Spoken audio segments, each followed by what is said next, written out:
All right. So this is a long-term review slash test ride for the Suzuki Burgman. So this is obviously not the first ride. I have had this bike for quite some time. I'm just going to push it out of the gate and then I can start it once I close the gate.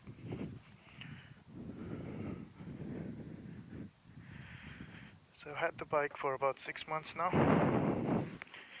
and I just want to share everything that's good and not so good with this bike. The good thing is it always starts with half a cell, and the bike is whisper quiet. It's got that whistle of a sound to it, but other than that, the bike is pretty quiet. It's very smooth. It runs well every time. So I'm going to be going to one of the most scenic places, thank you, in Adelaide Hills. But before we go there, there will be some city riding. And I just want to share my experiences, how this bike rides in the city. Road is clear. And pretty quickly it gets up to the legal speed limits. As you can see on the side of the road, it's 60 kilometers an hour. And absolutely no problem. You just leave it there all day long and it was just smooth. There's no vibrations with my hand. I have maintained this bike meticulously since I got it. I've changed the transmission oil a couple of times, used fully synthetic oil, and the bike just runs well. So if you take care of the bike, there will be no issues and the bike will take care of you. And it's just a joy to ride in the city. And the most important thing is the seating position. As you can see, I can either sit like this or I can sit with my legs stretched, whatever is comfortable. There's a lot of wind protection with this. The screen, currently it's on the low setting, but I can get it up high from here. So there it goes, it's up high now. And yeah, there's plenty of protection from the elements, whether it's raining, whether it's windy, you're always covered, and it's like an open car. And even a better descriptor would be it's a smaller gold wing. And if you think about it, this bike did put the Honda Silverwing scooter out of business because it was superior to the Silverwing in every way. So you can think of this bike as a mini Honda Goldwing. And the Goldwings do come with DCT now, and this bike is obviously a CVT transmission, and it's smoother, and it costs quarter of the price of a Honda Goldwing, the fully spec one, of course. So as you can see, the seat is very comfortable. Obviously you can't see the seat. I can show you. You can check out my other review, which I did. And it's just overall very smooth bike. Now we're going to just make our way through here. Oh, sir, you're going to go? Let me go. Okay. Alright, thank you. Thank you, sir. Alright. So, initially, when I first got this bike, I was really afraid to do lane filtering with this one because the bike is so wide. But once you understand the dimensions of the bike, you can do lane filtering, and as I have shown in my other video review as well, these mirrors, they can be folded like this, and they can be put back in their place. So when you're lane filtering, you can fold the mirrors, and it's quite easy to do. I just have to keep checking my speed, because it's very easy to do speeding on this scooter. Now, as strange as it may sound, but it is possible, and 80, 90 kilometers feels absolutely nothing. The bike is stable, it rides smooth, and that's why it's very deceptive in the speed that it can get up to. And this scooter will get you to lose your license if you are not careful with the throttle.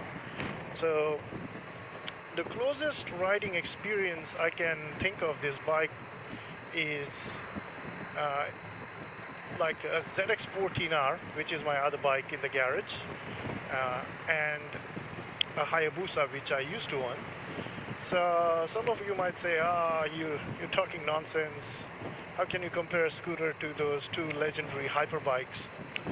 Now, obviously, I'm not comparing this to the power and acceleration of a Hayabusa or a ZX14R. What I mean by the ride quality similar being the smoothness, the stability, and just the overall plush comfort. And that's how this bike feels. It's just plush and it's comfortable.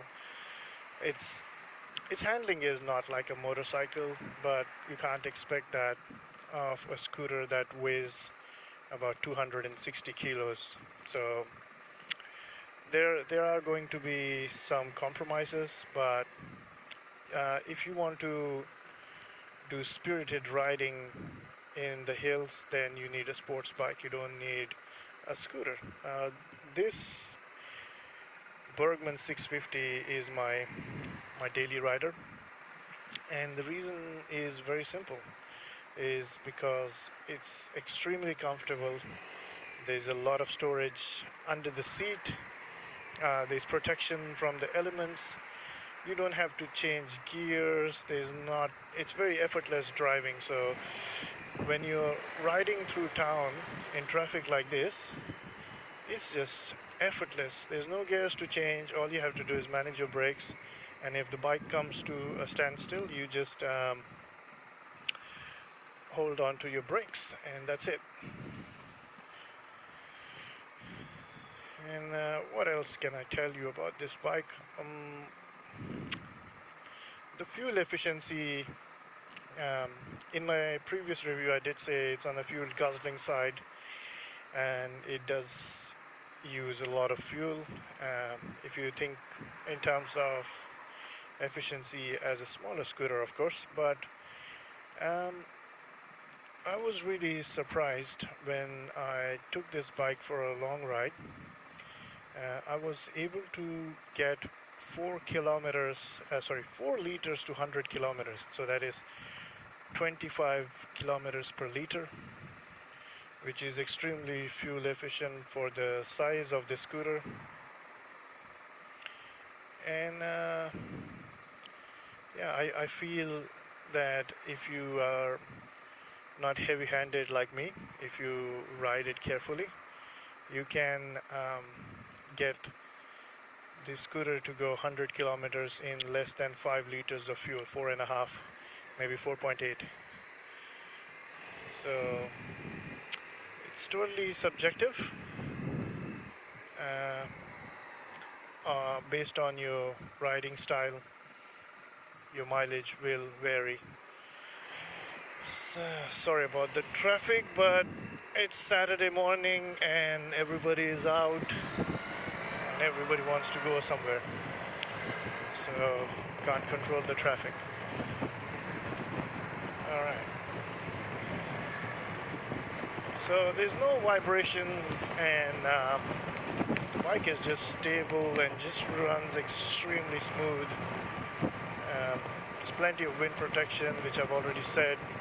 It's very fuel efficient if you run it well, and it's just overall a very nice riding experience, and that's why people who have these bikes, they keep them for a long time and they do a lot of mileage on these bikes.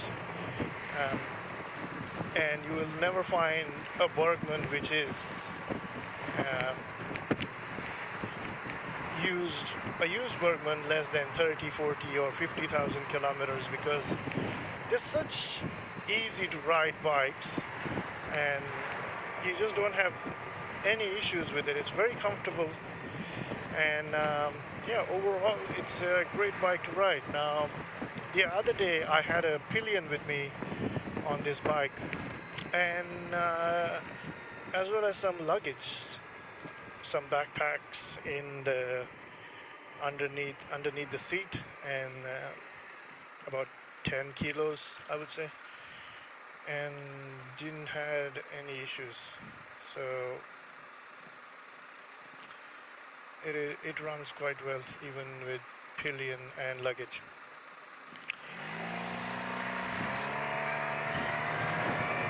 See, this is what I mean. It quickly catches up to speed, and I didn't even use the power mode. The power mode, what it does is it just holds the revs longer before changing the gear, or the fake gear for that matter, and the bike will go all the way to the red line before it shifts into the next gear. And I also want to show you the driving mode. Now here there is a button which puts the scooter in driving mode. So as you can see, it's changed to number 3, and now I can change it with the thumb shifters here. If I want to go up, I can go up. If I want to go down, I can go down. And it's just for someone who wants more control and change the gears manually, you can do that. But if you have an automatic motorcycle, why would you do that? And other than using a couple of times, I've never used it, because when you put the scooter in manual mode, what you're trying to achieve is just more control of holding the gears longer. How about that? It downshifts automatically as well. I did not know that. So when you reduce speed, it just downshifts. Alright, let's do some lane filtering. And as I was trying to do lane filtering, the light turns green, so now I have to wait. And I'm behind a delivery scooter now. Okay. Now we go up higher. And we hold our own gears. So gear number 3, the scooter becomes very peppy in the manual setup, but then you have to focus on changing the gears. So I think it defeats the purpose of having an automatic motorcycle, or a scooter for this matter. So I'm going to put this back in the drive mode and let the ECU of the scooter do its thing and change the gears. And so after doing that, now I will show you the power mode when we have a little bit of open road up ahead.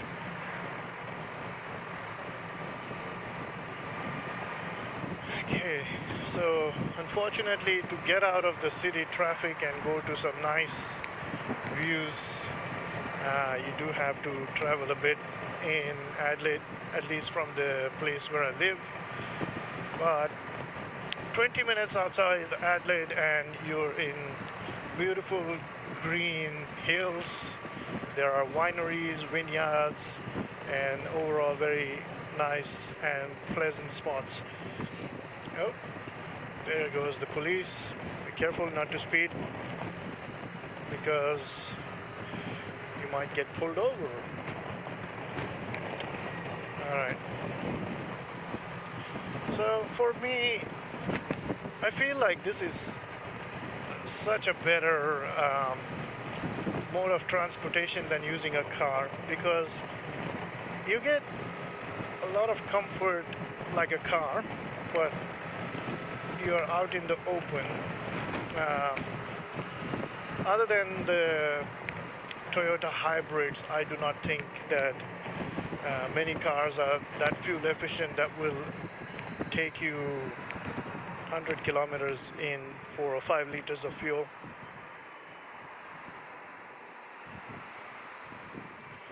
Okay, the brakes are very nice.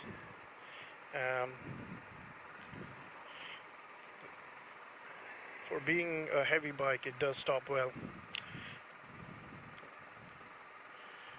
Now what I'm going to do is I'm going to turn the video to pause for now, and then once I go on some open roads, I'll turn it back on again.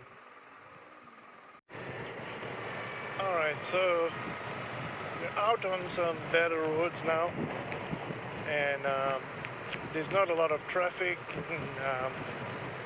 Yeah, and we can, in about 5 minutes time, we can see how the scooter rides in uphill conditions and where there's twisties, and just see the overall handling of the scooter. Okay, so overall I'm very satisfied with the scooter, and the thing is, because it's a big scooter, so you're seen on the road. So you're not like a delivery scooter which is small, and cars and other vehicles don't tend to give a lot of space or respect to the smaller delivery scooters. Now when I say respect, what I mean is road respect, meaning giving adequate space and maintaining distance and so on. But because the size of the scooter, there's no such problem for you. You are seen, and I guess it's dependent on the color of the scooter as well, because I have heard stories of people who have different color Burgmans which have been in accidents and situations where the other cars didn't notice them. And this is a pearl white, it's a bright white color, so you don't have any such issue.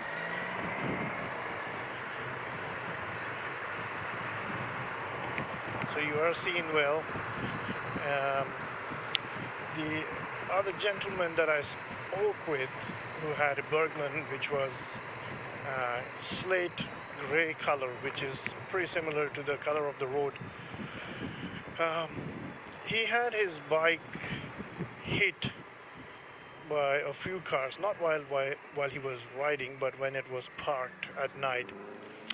And when you parked in parking spaces on the road, and when the color of your bike blends in with the color of the road, there's no way for cars to see when they're reversing, unless you have a new reversing camera and motion sensors and whatnot, the fancy tech.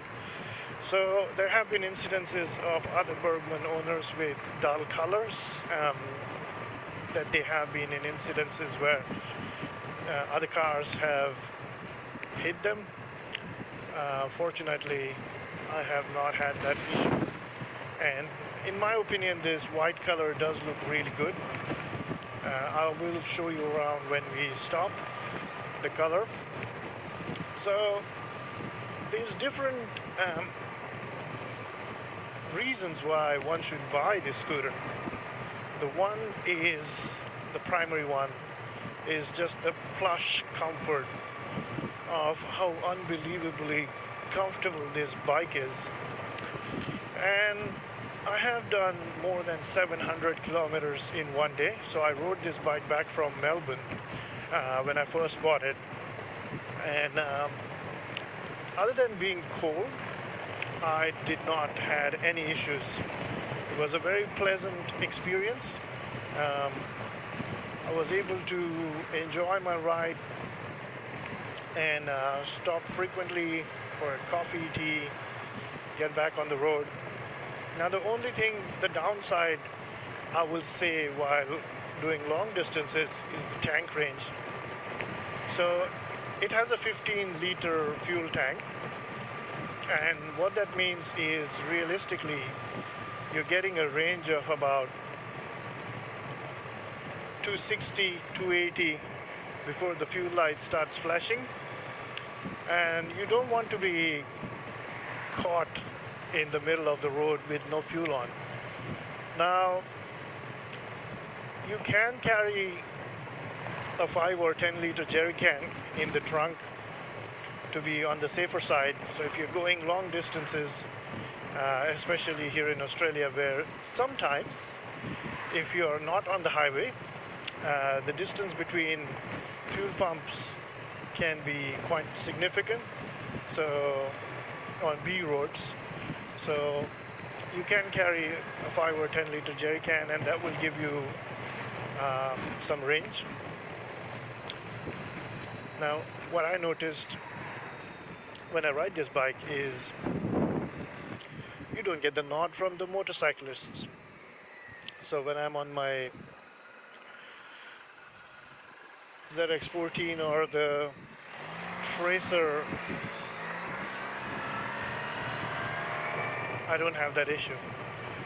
Now we come to the best part, and it's all hills from here, so I'm going to just switch this to power mode, and you will see how this scooter handles in the twisties.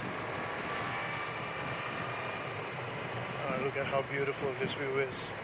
I envy these people who live here.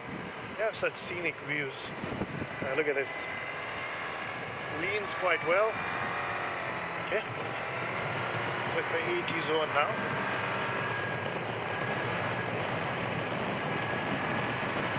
Don't underestimate this scooter.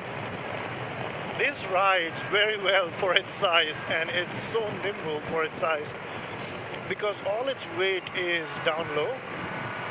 So you don't really have that top heavy weight distribution which can cause like poor handling of a bike. And as you can see, I can really push this bike. The only problem is when you're pushing the bike really hard, because the suspension is soft, so at times you can have some under scraping, so the bike can't scrape on the side of the road when your lean angles are too high. Look at this day. Oh my god, this is just gorgeous day. So every time I come here, my goal is just to take everything in and not to worry about riding too fast. Look at this view. It's just gorgeous. It's absolutely beautiful view. So, as I was saying, it's got some punch. Despite of just being 650cc, weighing in at 200 and almost 260 kilos, it's got some serious punch, and it feels much bigger in capacity, engine capacity and power, than what the figures indicate. So the torque is really good, and it's all down low, and that's what you want. It's very easy to ride. So ever since I got this bike, I'm not really tempted to get anything else, like a smaller bike for my daily rides, because nothing will surpass this in practicality. Now, I did go and see a Yamaha T-Max the other day, but it was ridiculously expensive. And for what I paid for this scooter, which was $6,500 for a used one, compared to the T-Max is, I think, 19,000 Australian dollars. Now, the one that the dealer was trying to sell me was a demo model, but even then, even if you buy a demo model, it will only be, let's say, $1,000 or $2,000 less than the full price. Look at this golf club.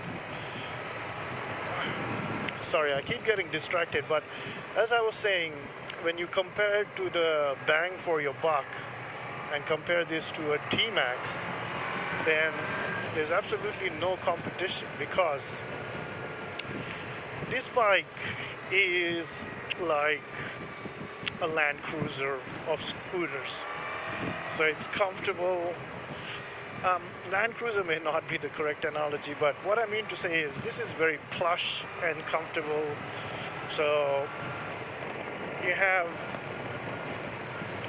all day riding comfort, and it handles 90% as good as the T-Max. Now the T-Max has all the fancy tech and everything. And look at this. It's just ridiculously like how fast this scooter can go. And it doesn't take long. I'm going to put it back in drive mode. And look at these beautiful views here. So these are baby vines. So next season they will grow. Somebody's planted a nice vineyard here. And it's just gorgeous views. And as I was saying, that when you compare this to a T-Max and how much cash you're shelling out for a T-Max compared to buying this one, whether it's new or used. Now, Suzuki did officially stop the production of this scooter in 2018, and you can only get used ones now. But even if you're getting a used one, you get so much value for your money. So this had 40,000 kilometers when I got it, and I've already put about 5,000 kilometers on it, 4,600 to be precise. 4,694. But I only got this for $6,500. Now, even if you were to get a used T-Max, you will not find one for less than $8,000, $9,000, and that would be the older T-Max, which is only 500 or 530 cc. I think there's two variants to it, and the newer one is 560. Now, if you put this one and the new T-Max in a straight line, the torque and acceleration of this bike is much higher than that. Now, that bike, the T-Max, is lighter. I think it only weighs about 218 kilos. But even then, this bike is faster in a straight line compared to the T-Max. Look at this view. Oh, it's just gorgeous. So then what is the T-Max really better at? Now, if you think that way, the T-Max does, all the YouTubers are raving about how it handles like a motorcycle, Now, if you want something that handles like a motorcycle, then just get a motorcycle. But if you're getting a scooter, you need practicality, you need weather protection, you need comfort, should be plush and comfortable. And to be frank, this scooter checks all the boxes, so what more can you ask for? So if it does everything better than the T-Max, then other than the handling in the twisties, but how often are you going to take a scooter and go in the hills? Yeah. So if you're going to do riding in the hills on the twisties, then you might as well be better off with a proper motorcycle. You get a scooter for its comfort, practicality, the automatic gearbox, and all the above. But in my humble opinion, this bike is better than the T-Max. Look at this view. Just absolutely gorgeous. Now, every time I come here, when I see these valleys and those nice grasslands in those valleys, it reminds me of Jurassic Park. And the music just starts playing in my mind, the Jurassic Park theme. at this. It's so beautiful. This is my favorite spot to come for a ride in Adelaide. Alright, we're all clear. Let's put it in power mode and go straight acceleration.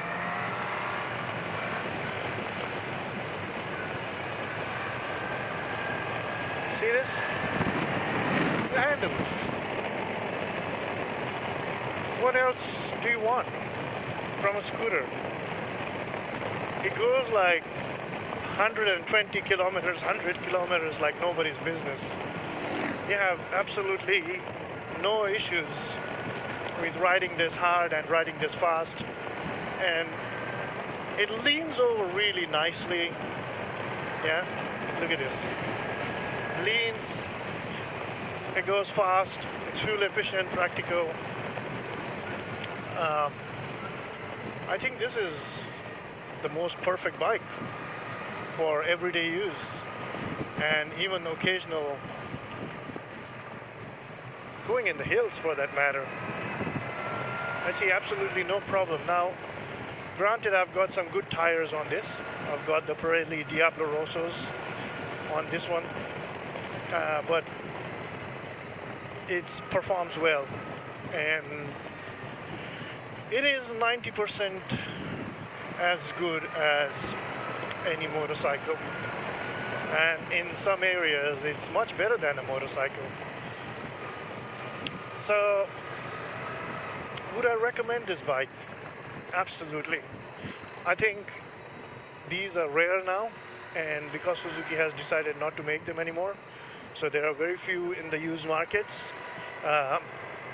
Every week when I check, I can only see maybe one or two for the second generation Burgmans, which is 2013 plus, and they're hard to get hold of. They're really, really good bikes, and that's why people don't sell them, and they use them quite often. But in your country, or whether if you're in Australia, if you can get hold of one, get one and maintain it well. I have also done videos about maintenance of this bike slash scooter, whatever you want to call it, and it's not hard to maintain, apart from the tappet clearances, the valve clearances, which you will have to take it to a workshop, and they do cost a lot of money. So here in Australia, it costs $700 to do the valve clearance service, $850, but they change oil, coolant, and do the tappet clearance as well, and there's a lot of work involved, removing all the fairings and all to get to the valves. So it is an expensive service, but I feel this bike is totally worth it, and you should definitely get one if you can get your hands on one. Look at the camels, there's families out here, so it's a wildlife park here. And this spot is notorious for cops hiding with a speed gun, and they catch you doing high speeds, because we just changed it to 60 here, and people still go very fast through here. And we are in Cuddly Creek now, and that's the George Wildlife Park, and that's a biker cafe slash bar. I don't know who wants to drink when they're riding, but I'm just going to stop the video here now and call it a day.